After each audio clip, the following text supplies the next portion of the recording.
Shalom, berjumpa lagi dengan saya di Karyaku Channel. Saudaraku yang terkasih di dalam Kristus, marilah kita terus-menerus memperdengarkan pesan-pesan firman Tuhan yang menjadi kekuatan landasan hidup kita di dalam kehidupan ini.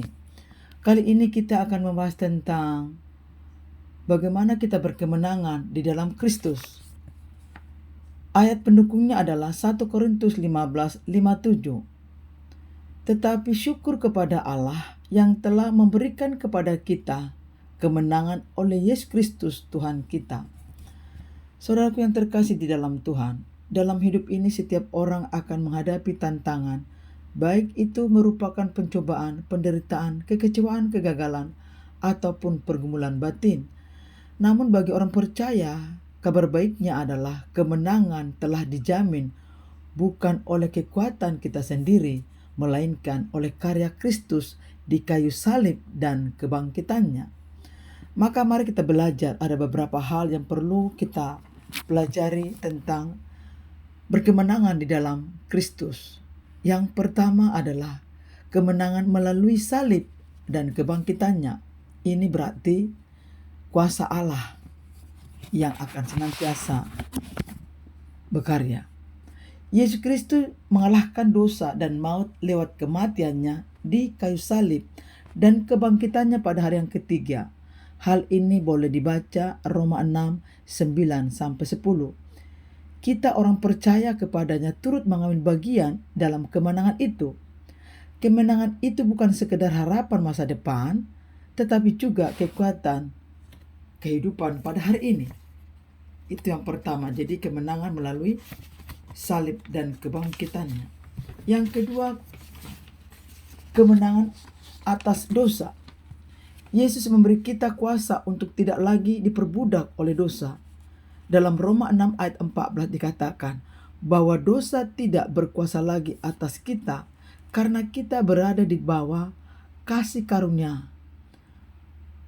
Itu berarti kita bisa menang melawan kebiasaan buruk, godaan dan kelemahan, karena Roh Kudus bekerja dalam hidup kita.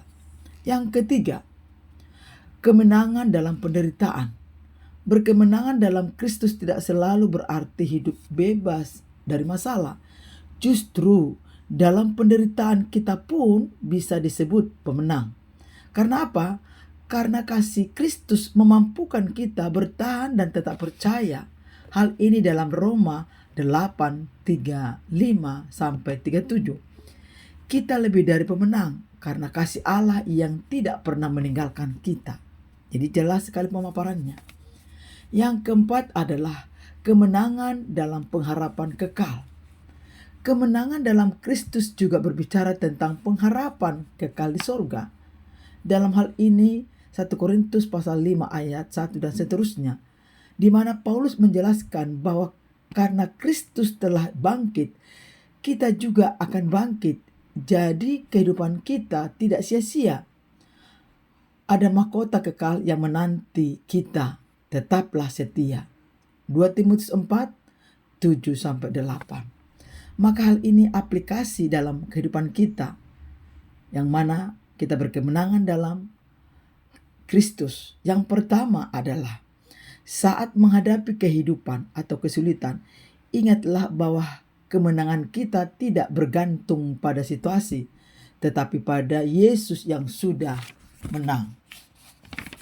Yang kedua, jangan menyerah melawan dosa dan kelemahan.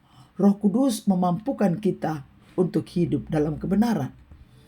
Yang ketiga, bangun kebiasaan bersyukur karena kemenangan itu adalah pemberian Allah, bukan hasil usaha manusia semata.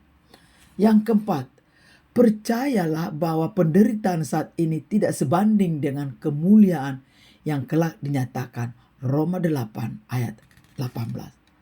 Maka saudaraku, kesimpulan dari pemaparan akan pesan firman Tuhan adalah berkemenangan dalam Kristus bukan soal bebas dari masalah, tetapi soal memiliki kuasa dan harapan di tengah masalah. Kemenangan sejati adalah ketika kita tetap setia, tetap percaya, dan tetap berpengharapan karena Kristus sudah menang dan kita pun akan bersamanya dalam kemenangan. Oleh sebab itu saudaraku, mari kita yakinkan bahwa kita diberikan Tuhan yaitu kuasa untuk berkemenangan karena Allah terus bekerja bagi orang yang percaya di dalam Kristus. Demikian pemaparan ini, marilah kita berdoa. Tuhan Yesus, terima kasih karena Engkau telah menang atas dosa dan maut. Ajarlah kami untuk hidup dalam berkemenangan di setiap hari. Ketika kami lemah, kuatkanlah kami. Ketika kami jatuh, Kau angkat kembali. Biarlah hidup kami mencerminkan kuasa kemenangan di dalam Kristus. Di dalam nama-Mu kami berdoa dan mengucap syukur. Haleluya. Amin. Demikian pemaparan, sampai jumpa di konten berikutnya. Shalom.